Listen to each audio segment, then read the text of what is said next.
Alright, cheers, welcome back to the channel. And after a little bit of a hiatus with last week, with different stuff going on, we are now back with another review. And this is going to be the review of the Republic Bricks Coruscant Speeder Chase set. So it comes with both speeders featured in the chase, both the one used by Anakin and Obi-Wan and the one used by Zam Wessel. And little in-universe knowledge real quick. This one on the left that was used by Obi-Wan and Anakin was actually that of a senator on Coruscant. Not Padme's, but one of the other ones in the Senate that was actually also living at the complex that Padme was. So it's actually a complex they're staying at was housed a couple senators, of which Padme Amidala was just one of them. Anyway, moving on. So the set itself has 395 pieces. It was designed by a guy named Dream Build Bricks. Don't think I've ever seen any of his sets before, so this was a nice introduction to his style. It did retail for $99.99, or $100 basically. And let's go ahead and jump right into that piece review. So the pieces themselves are pretty good. The only thing that really had any problems, I guess you could say, was the windshield over on Zam Wessel's here was a little scratched up and knocked up a bit, but that was about it. And there were two missing pieces on the bottom side. They used some of these inverted pieces off here as kind of connectors, and both sides supposed to have, it was missing two of them, so it's supposed to be here and here as well, just for some extra stability, but they were not in the set. Did have a couple extra pieces, and a couple pieces ended up moving around, which I'll explain in a minute. But yeah, the ones I did get were pretty good for the most part, and I had a couple extra pieces, like I said, and missing two, so not bad overall. Moving on to the Dyno Clip, I'll go ahead and talk about this one up first and move this one out of the way.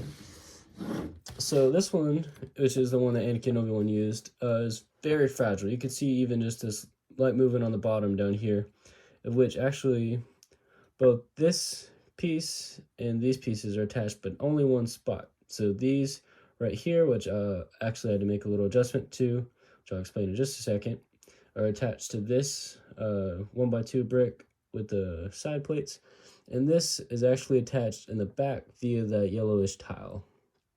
So kind of an interesting attachment system.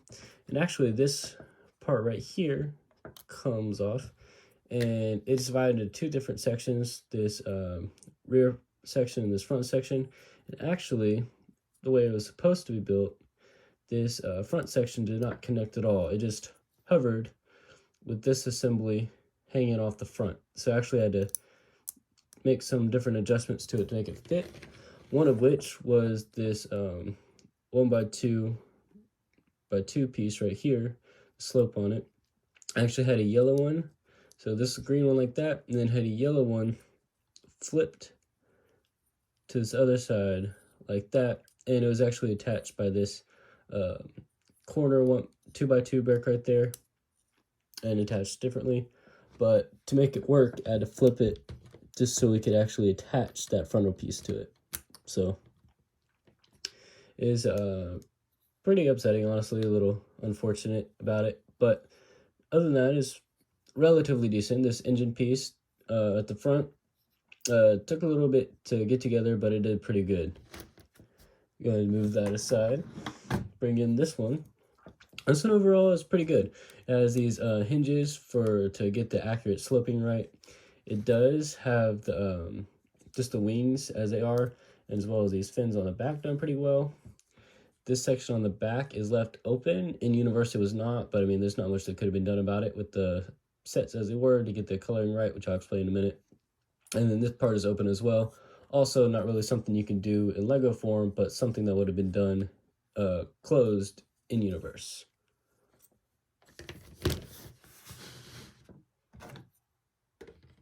So looking at the actual interior, I guess you could call it, of these speeders, yeah, this one right here, the one that Anakin and Obi-Wan were in, it actually does hold 2 minifigures. You can put minifigures in there. It's a little crowded, but it does work. And you can even put this steering part attachment back in once you have the figures in. You just attach the edge of one of each leg on the exterior side of it to that stud right there, and they sit there fine. It is hard to do, so I'm not really going to show it here. As far as putting it on screen, put it in off screen and then show it real quick here. So here's Obi-Wan in the speeder, and as you can see, he does fit one, and then he also fits with the steering assembly in there as well. And so you can see how much space he has there. You can see on the side, it does have enough arm room to fit two figures side by side, so fit Anakin in there as well. Or you could just have it just with the scene with just Obi-Wan in it, while Anakin is on Zam Wesell's ship, which we'll kind of show off in a second. But as you can see, looking at the front, it does have that one dashboard area that it has, and it has those windscreen pieces right there, with the shorter right side and the taller left or the driver's side. And so it's pretty nice. And then you also have the backs of the seats, pretty standard for a lot of customs I see, to have that kind of seat design. But yeah, so it's pretty good interior and pretty good overall, I'd say. Couple things that need to work on this one specifically, but it's actually a very decent model overall. All right, on to the Zam Wessels. So this one here also opens up, and you can see the interior of it. And it also has a control panel, and then these little joysticks you can do. And as you can see, it very easily will fit a figure in it, and it'll even close up with it as well. But also has that control panel on the back, you can see there. So yeah, pretty nice seating area as well. And just as the other one, had a couple different things like this back side and stuff that were fun parts of the build to do. And by fun, I mean not really fun at all. They were just a little complicated. But yeah, so pretty nice interiors and cabin spaces, so that was nice. Alrighty, so the instructions for this were pretty straightforward for the most part. The hardest parts were this engine assembly up front, and then on the back of Zam Wesell's ship, that paneling there, it wasn't really shown all too well, so you kind of had to guesstimate where the pieces went. But other than that, the instructions are pretty standard for custom instructions. Are pretty good overall. And actually, one thing I did see when building your recent Lego set was something I often kind of nag on the custom sets for doing, of having a piece hover in place and then attach in the step afterwards. Actually, for the first time, I saw Lego do something similar. So that was interesting to see. But something I'll have to kind of drop as far as custom sets go, because that's something that Lego does too now, apparently. So not too much difference on that aspect. But yeah. Now, as far as the accuracy to the in-universe design, both ships were actually very well represented as far as I'm concerned, as far as the source images were able to just kind of show there. This one specifically was done pretty well. Now, of course, it didn't get the shaping perfectly on the back, as it kind of sloped back towards the center.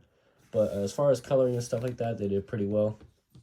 It also should have been a little this darker tan up on this front section, but there was no way really to do that with the way they designed it. And I personally am not going to cause too much of a scene over that. This is a pretty good design overall when comparing it to what it had in universe. Actually, something you probably taken for granted for, but it could have not been done and would have been probably not missed at all, was in universe it had these little green humps actually on the front of it. You can go look online, and the U's in the movies did have those green humps as well, which they, once again, very accurately and very surprisingly replicated here. So it's very, very cool. The one that had the more problems in this area was this one from Zam Wessel. So for the most part, it's done pretty good. Most of the colors were done very well, very accurately. They didn't have too many shots of this back area that I was able to get references for all that much, but it did have this yellow piece down the middle, as well as the rest of the windowing and stuff like that. The one real glaring problem for me with the ship was the gray right here should have been in white. So in universe, the white extended almost to the front of the ship and then off to the side a little bit. And they did it over here. Now, they could, in my opinion, they should have made it to where it was down a little bit at the back here because it had yellow on the underside of this white in universe on both sides. So what I'm talking about, it was replicated on both sides, but I'll just show it on the one. So it had yellow on this underneath, and then the white, and then more yellow again. But more optimally, they would have had the yellow on the bottom with the white, and then kind of left just the yellow up here, being the yellow signifying it around it. But I mean, it was done pretty okay, honestly. I'll probably end up swapping out those gray pieces for white pieces, but other than that, it was done pretty well. All right, on to my favorite part. Is it in minifig scale? So, interestingly enough, we have a different answer for each vehicle. So go ahead and talk about this one real quick, the one that Anakin and Obi-Wan used. So in universe, this one would have been 20.44 feet long, making the minifig scale equivalent about 6.13 inches long, which, as it turns out, is the exact measurement of this vehicle per the ruler I had. So that was very surprising, very cool to me. So perfectly lined up with what it should have been, and actually holds the minifigures as it should. So that was very cool for this aspect. So this one was definite 100% yes minifig scale at that 1:40 ratio. Now, interestingly enough, this one was not. So in universe, it would have been about 21.65 feet long, making the minifig scale equivalent about 6.5 inches long, which was not the case. From the back all the way to the front up here, it came out to 9.13 inches long. Very interesting, I guess, and also, I mean, not really that surprising, as it does, even with having it in hand, you could tell it is a little bit bigger in terms of scale than the one they have for Anakin Obi-Wan. But I was a little shocked by it at first, but then quickly realized, oh, yeah, duh, kind of. But, so this one is not, the one from Zam Wessel is not, but the one that Anakin Obi-Wan used was. So that was interesting that they had two different scales for it, but still a decent set overall nonetheless. So just to wrap it all up here, bring it all to a close, would I recommend it to a friend or a family member? So answer is I would definitely recommend it to a friend or family member that was interested specifically in Lego Star Wars on this scene. So at $100, it is kind of a steep price in my opinion for it. I had to guess it would probably be a similar price to what other custom people would sell it for. Just a little higher than I would personally like to pay for it, as with mostly custom stuff I get. And that, of course, to me is not too much of an issue, as I buy most of it at a large discount or secondhand. That also is a large discount. So it's not too much of a problem for me to be able to find them for less than retail. But with a retail price of $100 is not, and no minifigs, so that Obi-Wan is actually a different minifig from a Lego set. But no minifigs for the two different things, especially with this one being fragile and this front part's not even connecting right. Like, they don't even attach to the engine in any way, so you can see they just kind of really flimsy, fling around. But to anyone who really does enjoy that scene or would like to recreate it in any way, I would definitely suggest it if you have the money. Most of it does come back to if you have the money or not. But if you do have the money and you really like that scene and want to get these two vehicles, I would definitely suggest buying it.